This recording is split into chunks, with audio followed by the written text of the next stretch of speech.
উচ্ছে ভাজা শাক দিয়ে খেয়ে নিয়ে তারপরে এই যে ডাল।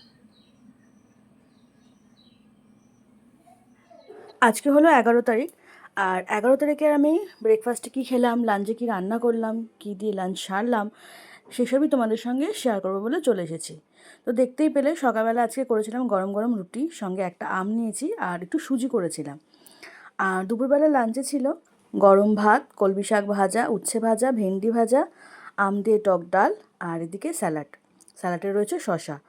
আজকে যেহেতু রবিবার, আর রবিবারে তো আমরা জানোই আমরা নিরামিষ খাই, তো সেই কারণে এই দিয়ে আজকে লাঞ্চ সেরেছি।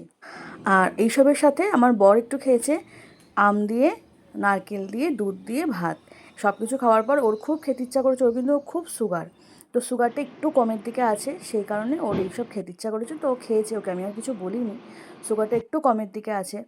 আর এখন তো বাজারে আম উঠেই গেছে, বাজারে এখন আমের দাম প্রচুর, কিন্তু তা সত্ত্বেও আমাদের একদম প্রথম থেকে আমাদের বাড়িতে আম আসে, আর আমরা সেই দিয়ে কন্টিনিউ খেতে থাকি, যতক্ষণ আম থাকে বাজারে ততক্ষণ আমরা খেতে থাকি। তো এই আম খেলে জন্য শুনেছি খুব সুগারও বাড়ে, কিন্তু তা সত্ত্বেও আমার বর খাচ্ছে, প্রত্যেক দিন সুগার টেস্ট করছে।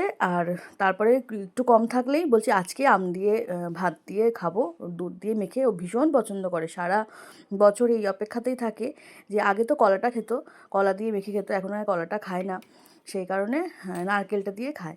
তো যাই হোক, এই হচ্ছে আজকে আমাদের লাঞ্চ। তোমরা কে কোথা থেকে দেখছো সেটা অবশ্যই বলো, আর কে কী দিয়ে লাঞ্চ সারলে সেটাও অবশ্যই দেখো। দেখো কতগুলো আম। আর ঘরে বানিয়েছিলাম সাবুর পাঁপড়। ভিডিওটা ভালো লাগলে লাইক করে দিও। Thank you.